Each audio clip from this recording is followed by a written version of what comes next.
Baik, Assalamualaikum warahmatullahi wabarakatuh.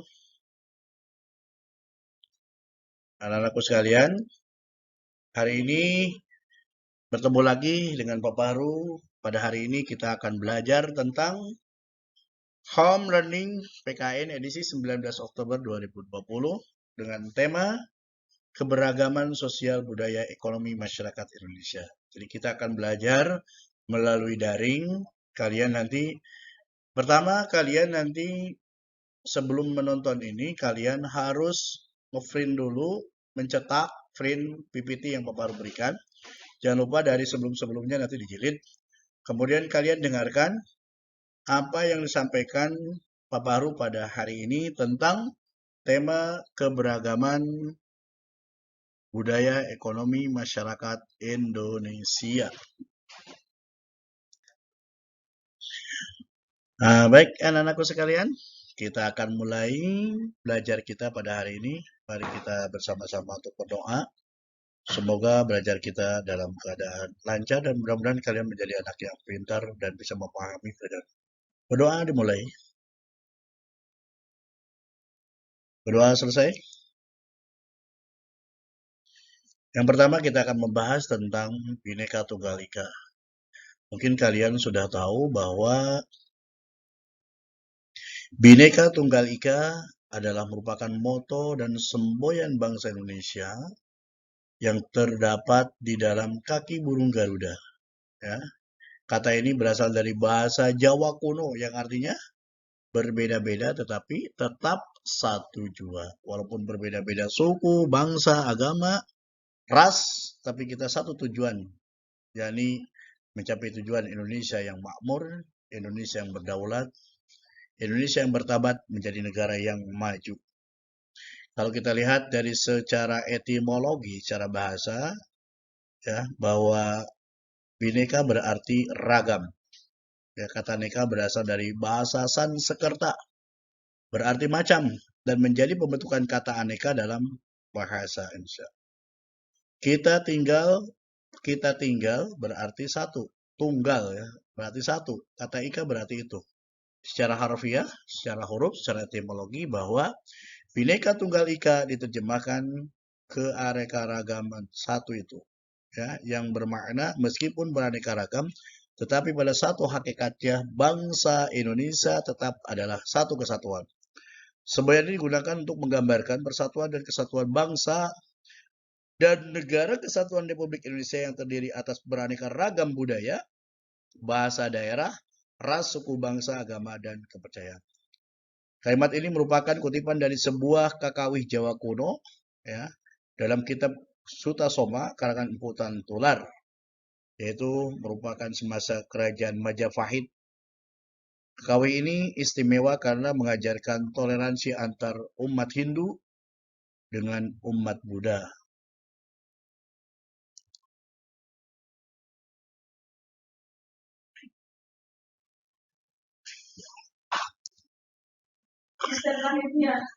Baik, anak-anak sekalian, kita akan lihat keberagaman yang ada di Indonesia. Ini kita lihat ya, ada keberagaman agama dan bahasa, ada suku bangsa dan budaya, kemudian ada rumah adat dan upacara berdaerah, pakaian dan makanan khas dan daerah dan musik. Ini sebetulnya secara keseluruhan ini yang kita akan bahas semuanya. Mungkin yang kurang-kurang kalian bisa cari tentang keberagaman di Indonesia. Apa sih makna keberagaman bangsa Indonesia? Makna keberagaman bangsa Indonesia yang pertama adalah mengajarkan kita untuk saling toleransi. Kemudian yang kedua, mendorong beretika dan berakhlak. Kemudian yang ketiga, mengajarkan kita untuk selalu menjaga kebersamaan dan toleransi. Kemudian yang keempat adalah kesadaran bahwa kita lahir di negeri yang sangat kaya raya dan mengajak kita untuk selalu bersyukur dalam keberagaman. Ini adalah merupakan makna keberagaman bangsa Indonesia. Nah, yang kita jadikan ciri khas adalah merupakan sikap saling menolong, ya. Menolong dalam ketergantungan membangun kehidupan bangsa. Tolong menolong adalah salah satu contoh sikap yang harus kita terapkan untuk membangun bangsa. Tolong menolong terdapat dalam sila kedua yaitu kemanusiaan yang adil dan beradab. Karena sebagai manusia yang adil dan beradab, kita harus bisa lakukan dengan memberikan ke orang yang membutuhkan. Tentunya menolong orang yang membutuhkan. Seperti orang yang terkena bencana, orang yang sakit, ada yang meninggal dunia. Tolong-menolong akan mempererat persatuan dan menjadi bangsa yang kokoh. Nah, kita ada alasan, salah satu alasan mengapa Tuhan memberikan kekuatan pada kita adalah agar kita dapat menolong orang lain. Dan jadilah kalian menjadi penolong orang yang lain. Ya. Kita lanjutkan, sikap saling membutuhkan satu sama lain. Kalian tahu bahwa manusia adalah makhluk sosial. Jadi manusia saling membutuhkan satu sama lain. Tidak akan bisa hidup secara sendirian. Melainkan kita membutuhkan bantuan dari orang lain. Nah, kita membutuhkan orang lain dan orang lain membutuhkan kita. Jadi saling ketergantungan, simbiosis, mutualisme, saling menguntungkan. Karena hal itu kita harus berbagi dan orang lain akan berbagi kepada kita. Jadi kita dulu menolong orang lain. Kita dulu berbagi kepada orang lain, baru orang lain akan berbagi kepada kita. Kita sebagai makhluk sosial sudah berkewajiban untuk berbagi apapun yang dapat kalian bagi. Tidak perlu uang, berbagilah apapun yang kalian punya. Berbagi juga bukan sesama manusia saja, kita bisa berbagi kepada hewan, dengan memberikan makan kepada hewan, minum kepada hewan, atau kita berbagi kepada tumbuhan dengan merawatnya dan sebagainya. Makanan kita berikan, uang bisa berikan, tapi kita pun berbagi bukan hanya bentuk materi saja, tapi pemikiran, doa pun ada merupakan sikap saling membutuhkan, saling membagi kepada orang yang lain. Kemudian saling ketergantungan dalam kehidupan kebangsaan, yaitu memelihara menciptakan hidup berdampingan secara damai dan adil. Negara ini butuh adanya keadilan, butuh adanya kedamaian, sehingga kalau adil, damai, maka negara ini akan menjadi negara yang tentram. Selain itu juga mencoba menyelesaikan konflik, perselisihan, permusuhan yang mengancam perdamaian dunia sebagai akibat adanya kepentingan nasional yang berbeda di antara bangsa dan negara. Maka kita tidak membenarkan masih adanya penjajahan di atas dunia. Maka penjajahan itu harus dihapuskan. Maka kita mendorong ketika seperti Palestina yang masih jajah dengan Israel, tentunya kita harus mendorong bahwa semua negara yang di dunia ini bisa hidup tenang, aman, damai, dan merdeka. Nah, mengembangkan cara penyelesaian masalah secara damai. Jadi menyelesaikan masalah tidak harus dengan kekerasan, tapi dengan lembah lembut, dengan kedamaian. Kemudian membangun solidaritas dan sikap saling menghormati. Perbedaan dan keragaman di Indonesia. Perbedaan dan keragaman yang dimiliki setiap wilayah di Indonesia membuat kita semua dapat saling melengkapi dan bekerja sama sehingga dapat mencapai suatu kemakmuran tujuan akhirnya. Masyarakat Indonesia saling bergantung sama lain, belajar dari keterkaitan seperti bumi, matahari yang saling membutuhkan. Ya. Nah, saatnya kita melakukan sesuatu untuk membantu teman-teman kita yang membutuhkan melalui kegiatan berikut. Yang pertama adalah menjalin persatuan dan kesatuan. Indonesia sangat banyak perbedaan. Di antaranya adalah suku, ras, dan agama. Jika masyarakat Indonesia kebanyakan yang sifatnya egois, maka hancurlah bangsa ini karena tidak adanya persatuan dan kesatuan. Maka sebagai bangsa yang bersatu, maka hendaklah kita mempererat kesatuan dan kesatuan agar tali persaudaraan kita terikat kuat. Jadi walaupun Indonesia memiliki keragaman budaya, hal itu tidak menjadikan penghalang bagi masyarakat Indonesia untuk tetap menjaga persatuan dan kesatuan bangsa. Persatuan itu sangat penting untuk mencapai suatu negara yang kuat dan negara yang berdaulat dan makmur, aman, sejahtera. Keragaman suku di Indonesia. Suku Indonesia sangat beragam. Hampir ada 1.340 suku bangsa di Indonesia. Itu menurut Badan Pusat Statistik yang dilakukan sensus pada tahun 2010. Nah, di antara suku-suku yang terbesar ada Dayak, ada Jawa, Kalimantan, Papua, Baduy, Banten, Betawi, Sunda, dan masih banyak yang lain. Mereka semua tersatu oleh rasa persatuan dan kesatuan yang tinggi, Oleh karena itu kita harus memiliki rasa persatuan kesatuan yang tinggi. Walaupun berbeda-beda suku, bangsa, dan agama, kita tetap satu. Dan di bawah ada gambar-gambarnya. Keragaman agama di Indonesia. Bahwa Indonesia adalah negara dengan ketuhanan yang Maha Esa. Negara Indonesia menganut asas ketuhanan yang Maha Esa. Maka ada 6 negara yang diakui di Indonesia. Ada Islam, Buddha, Kristen, Konghucu, Katolik, Hindu. Dan kita pun dijamin dengan pasal Undang-Undang Dasar 1045, pasal 29 ayat 1 dan 2, itu semuanya adalah penjaminan tentang kebebasan beragama di Indonesia. Dan ini adalah merupakan kekayaan yang sangat penting untuk kerohanian, kepercayaan, untuk memperkuat negeri tercinta Indonesia. Keberagaman ras. Suku bangsa adalah kesatuan sosial yang dapat dibedakan dari kesatuan sosial lain berdasarkan kesadaran akan identitas perbedaan kebudayaan. Khususnya adalah bahasa. Suku bangsa dibagi menjadi 3 kelompok besar. Ada yang disebut dengan suku bangsa Indonesia, yang merupakan suku bangsa Indonesia yang tercantum dalam seluruh suku-suku yang ada di Indonesia, namanya suku bangsa Indonesia. Ada suku bangsa asing yang memang orang asing ada di Indonesia, dan suku bangsa pedalaman seperti Dayak, Baduy, itu berada di hutan-hutan. Itu semua adalah merupakan warga dan masyarakat Indonesia. Keragaman Indonesia, keragaman adalah suatu kondisi pada kehidupan masyarakat. Perbedaan seperti itu ada pada suku, bangsa, ras, agama, budaya, dan gender. Gender itu jenis kelamin. Ya. Keragaman yang ada di Indonesia adalah kekayaan kehidupan bangsa. Maka pemerintah harus bisa mendorong keberagaman tersebut menjadi suatu kekuatan untuk mewujudkan persatuan dan kesatuan nasional. Ini ada gambarnya di bawah. Ya. Kemudian perbedaan di Indonesia. Negara Indonesia adalah negara yang memiliki keragaman budaya, sekali lagi ras, suku bangsa, kepercayaan atau ketuhanan atau agama, bahasa daerah, dan masih banyak yang lain. Itu dikenal dengan kemajemukan Indonesia. Kemajemukan adalah terdiri atas beberapa bagian yang merupakan satu kesatuan. Sesuai dengan Bhinneka Tunggal Ika dalam Persatuan Indonesia, yaitu dijelaskan bahwa walaupun bangsa Indonesia terdiri dari berbagai macam suku, bangsa yang memiliki kebudayaan dan adat istiadat yang beraneka ragam, namun keseluruhannya merupakan suatu persatuan yang diikat dengan Bhinneka Tunggal Ika. Apa sih yang menjadi manfaat dari perbedaan dan keragaman Indonesia? Satu, adalah sebagai identitas suatu negara. Ketika ditanyakan negara kepulauan terbesar di dunia, itu pasti jawabannya kita tahu adalah Indonesia.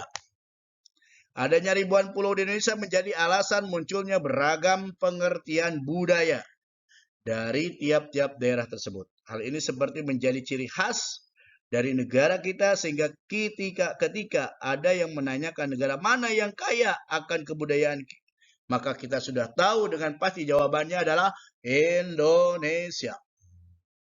Kita bangga menjadi negara Indonesia. Kita bangga menjadi pelajar Indonesia. Kita bangga menjadi warga Indonesia. Yang kedua, membentuk masyarakat yang toleran, masyarakat yang saling menghormati. Kemampuan kita datang berkunjung di suatu daerah Indonesia, tentu kita tidak hanya akan menemukan orang-orang asli daerah tersebut. Ada juga perantau yang akhirnya menetap di daerah itu sendiri. Contoh Bapak Haru perantau dari Sukabumi ke Jakarta. Bapak Haru menetap di Jakarta. Sudah berapa tahun? Sudah hampir 24 tahun. Di Jakarta tuh, ya. Kalian pun sama. Kalian dari orang Jawa, orang Sumatera, orang Medan datang ke Indonesia awalnya menjadi perantau, tapi menjadi menetap tinggal di Jakarta. Sebagian besar masyarakat Indonesia sudah terbiasa dengan adanya orang luar dari daerah mereka yang hadir di tengah-tengah mereka tanpa mengucilkan orang tersebut. Apalagi di Jakarta. Jakarta adalah merupakan pusat daripada pemerintahan, pusat daripada seluruh warga negara Indonesia. Pusat Indonesia Jakarta. Dari mana-mana dia datang ke Indonesia untuk mencari nafkah, untuk merantau dan sebagainya. Ada banyak budaya, suku, ras, agama yang terjadi heterogen di Jakarta. Maka dengan adanya persaudaraan, persatuan, maka Jakarta tetap aman dan Jakarta menjadi negara yang maju. Jakarta menjadi sebuah ibu kota yang mampu memberikan rasa aman kepada pendatangnya. Ya. Contoh penerapan perbedaan dan keragaman Indonesia. Hampir setiap negara punya ideologi dengan nilai yang dianggap paling pas dengan bangsanya. Ada yang menganut ideologi liberalisme, bebasan, bahkan komunisme, paham komunis. Ini adalah paham yang dilarang di Indonesia. Tapi Indonesia mempunyai ideologi asli buatan sendiri loh. Namanya adalah ideologi Pancasila. Pancasila punya nilai yang berbeda dari kebanyakan ideologi negara lain dan diancungi jempol oleh warga dunia. Kenapa? Pancasila mampu mempersatukan, menyamakan persepsi untuk kemajuan negara Indonesia, walaupun Indonesia negara kepulauan, Indonesia yang begitu luas, beda agama, heterogen agamanya, budaya, suku, bangsa, dan sebagainya, tapi tidak ada perpecahan di Indonesia. Itulah hebatnya ideologi Pancasila. Ya. Maka para petinggi dunia berulang kali memuji kesaktian Pancasila dalam merangkul berbagai perbedaan yang ada di negeri tercinta Indonesia. Nah, kita akan membahas mengenai keragaman ekonomi masyarakat. Kita lihat kegiatan ekonomi. Ada kegiatan ekonomi agraris, berarti ini kegiatan ekonomi yang sifatnya alam, pertanian. Seperti misalkan padi yang berasal dari tumbuh-tumbuhan. Kegiatan ekonomi non-agraris.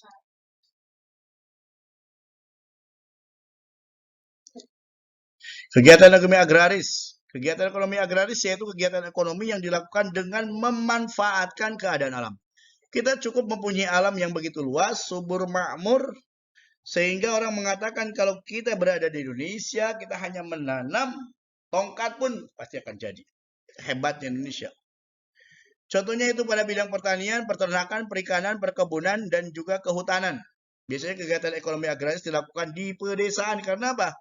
Karena bersumber daya alam di pedesaan dapat memenuhi kegiatan ekonomi agraris. Berikut ini penjelasan lengkap berbagai kegiatan ekonomi agraris. Nah, ini ada gambar. Ini adalah pertanian. Hasil dari pertanian yaitu menghasilkan bahan pangan. Padi, misalkan bahan makanan pokok, jagung, dan yang lainnya. Indonesia merupakan negara agraris. Untuk meningkatkan hasil pertanian dapat digunakan cara intensifikasi, ekstensifikasi, diversifikasi, dan juga rehabilitasi. Kalian sudah belajar di IPA bagaimana tentang intensifikasi, ekstensifikasi, intensifikasi, bagaimana para petani menyiapkan bibit yang unggul, bahan bibit yang unggul, kemudian bagaimana cara menyiraminya, memberikan pupuk sehingga menghasilkan produksi yang baik. Di Indonesia, daerah yang memiliki kegiatan ekonomi pertanian lebih banyak terjadi di Pulau Jawa, Kalimantan, Bali, dan beberapa sebagian Sulawesi. Pulau Jawa merupakan pusat utama penghasilan dari pertanian di Indonesia, adanya di Pulau Jawa. Yang kedua, peternakan, digambar. Ada sapi dan sebagainya. Usaha peternakan dibagi menjadi 3 bagian, yaitu peternakan satwa besar, sapi, kambing, kuda, peternakan satwa besar, ya. Sedangkan peternakan satwa kecil, kelinci, kambing, peternakan unggas adalah seperti ayam dan beberapa burung. Itu adalah merupakan hasil peternakan yang ada di Indonesia. Kemudian perkebunan, ini adalah pohon anggur, salah satunya hasil perkebunan. Perkebunan dan pertanian memiliki kesamaan hal yang membedakan dua kegiatan tersebut, yaitu jenis tanaman yang dibudidayakan. Jika pertanian cenderung pada tanaman bahan pangan, padi, sayur-sayuran, ya. Perkebunan membudidayakan seperti kelapa sawit, kemudian pohon mangga, kemudian anggur, apel, dan buah-buahan yang lainnya.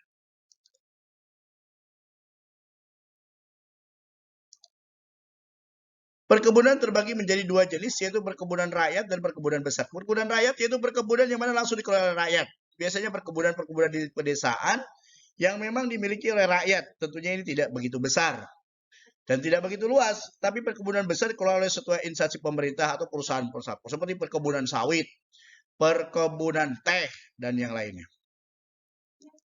Jenis tanaman yang berbeda di perkebunan dibagi menjadi 2, yaitu perkebunan musiman dan perkebunan tahunan. Indonesia wilayah yang melakukan kegiatan perkebunan yaitu Sumatera dengan tanaman yang dibudidayakan kelapa sawit, teh, kopi, dan juga karet. Selain Sumatera, Pulau Jawa merupakan yang terbesar daripada perkebunan, hasil yang terbesar. Kemudian kegiatan ekonomi non-agraris. Kegiatan ekonomi non-agraris biasanya lebih berkembang di daerah perkotaan karena kegiatan yang dilakukan seperti perdagangan, seperti kota Jakarta, banyak orang-orang yang dagang merantau ke Jakarta. Surabaya juga begitu, Medan. Perindustrian, karena banyak-banyak pabrik-pabrik, industri, dan juga berbagai jasa banyak yang terjadi di perkotaan. Berikut ini adalah lengkap, kita lihat.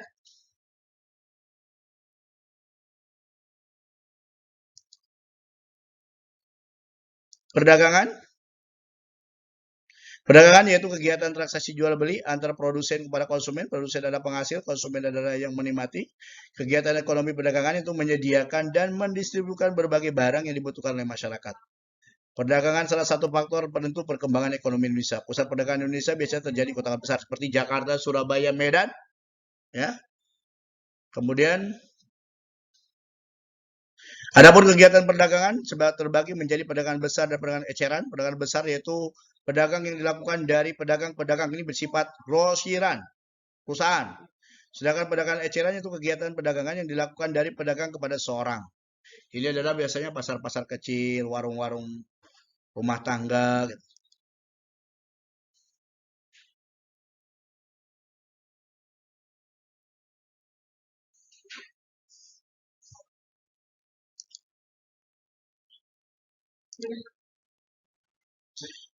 Kemudian perindustrian. Industri yaitu suatu kegiatan pengolahan bahan mentah menjadi bahan setengah jadi ataupun menjadi barang konsumsi dengan menggunakan berbagai fasilitas dan juga peralatan yang canggih. Sedangkan perindustrian yaitu kegiatan yang berhubungan dengan proses industri. Di Indonesia terjadi perindustrian semakin berkembang pesat dari tahun ke tahun. Kita lihat ada juga pertambangan. Indonesia sangat kaya dengan sumber daya alamnya, oleh karena itu Indonesia banyak sekali kegiatan pertambangan. Hasil utama dari pertambangan Indonesia yaitu migas dan juga batu bara. Migas dan batu bara adalah hasil pertama. Pertambangan banyak dilakukan di Sumatera, tepatnya di Bukit Asam dan Sawah Lunto. Selain itu di Pulau Kalimantan, Sulawesi Selatan, Banten, dan juga Jawa Barat. Apa sih menjadi keuntungan kerugian perdagangan masyarakat, ekonomi masyarakat? Kita lihat. Keuntungannya memberikan manfaat. Satu, Indonesia dilalui jalur perdagangan internasional, ya, yaitu Selat Malaka salah satunya. Yang kedua, kondisi vegetasi yang tumbuh dan berkembang di Indonesia sangat beragam. Kita lihat perkembangan kondisi yang sangat beragam dan heterogen yang tumbuh di Indonesia. Keragaman flora dan fauna Indonesia. Flora adalah dunia tumbuhan, fauna adalah dunia hewan Indonesia, maka akan bermacam-macam tumbuhan dan hewan yang ada di Indonesia.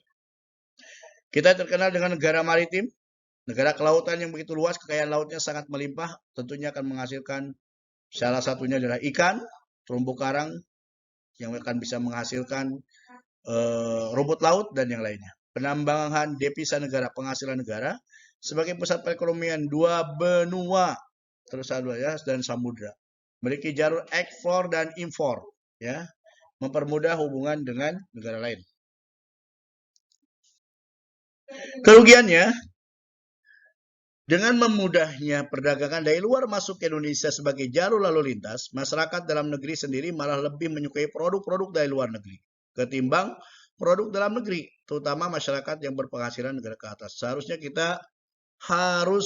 kita cinta produk dalam negeri yang memang dihasilkan oleh rakyat Indonesia, oleh para pengrajin Indonesia, tapi sebaliknya malah kita lebih cinta produk dalam negeri. Padahal dengan kita cinta produk dalam negeri bisa membangkitkan usaha perekonomian masyarakat Indonesia. Penyebab mengenai keberagaman ekonomi masyarakat, ya, yang tadi itu adalah merupakan salah satunya penyebabnya. Kesimpulan keberagaman ekonomi masyarakat, adanya keberagaman manusia dimaksudkan bahwa setiap manusia memiliki perbedaan. Perbedaan itu ada karena manusia adalah makhluk individu, memiliki ciri khas sendiri. Dalam kehidupan masyarakat juga terdapat keanekaragaman warna dan budaya. Misalnya keanekaragaman khas, bahasa, budaya. Adanya keanekaragaman budaya juga turut dipengaruhi oleh keadaan geografi suatu lingkungan masyarakat. Dengan adanya keadaan geografi yang berbeda juga turut mempengaruhi pola kehidupan suatu masyarakat seperti berburu, meramu, berladang, dan yang lainnya. Kemudian ada saran, dengan adanya keanekaragaman warna masyarakat dan kebudayaan hendaknya kita menyikapinya dengan bijak. Toleransi dan saling menghormati antar sesama masyarakat harus dijunjung tinggi. Walaupun banyak perbedaan dalam kehidupan masyarakat, hal yang terpenting adalah menghindari sifat etnosentrisme dan egoisme dalam kehidupan masyarakat yang multikultural seperti Indonesia demi tercapainya kelangsungan hidup masyarakat yang damai dan aman sentosa.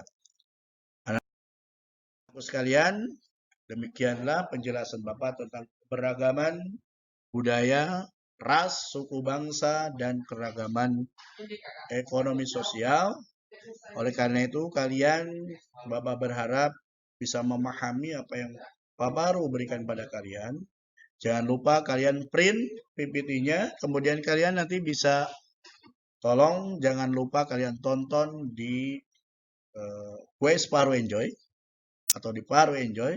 Jangan lupa like and subscribe, mudah-mudahan bermanfaat untuk kalian semua. Jangan lupa kalian pelajari materi ini karena minggu depan kalian akan banyak latihan-latihan soal yang berhubungan dengan kegiatan kebersamaan, keberagaman ekonomi masyarakat Indonesia. Semoga kalian tetap semangat untuk belajar, jangan bermalas-malasan. Bapak Aru berharap jika ada soal, kalian kerjakan sesuai dengan jadwal yang telah ditentukan. Kalian belajar disiplin, ya, tidak lagi ngaret.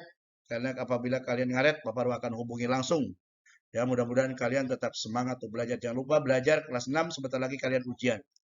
Tinggal beberapa bulan lagi kalian akan menghadapi ujian, maka oleh karena itu perlu kalian belajar dengan sungguh-sungguh walaupun tanpa tatap muka langsung, tapi dengan video ini kalian bisa bertatap muka dengan kalian semua. Semoga apa yang Bapak harus sampaikan tentunya akan memberikan manfaat buat kalian semua. Jika kalian tidak paham, silakan kalian bisa nanti untuk dituliskan di mungkin di Google Classroom atau di YouTube pertanyaan-pertanyaannya kalian bisa tuliskan di sana.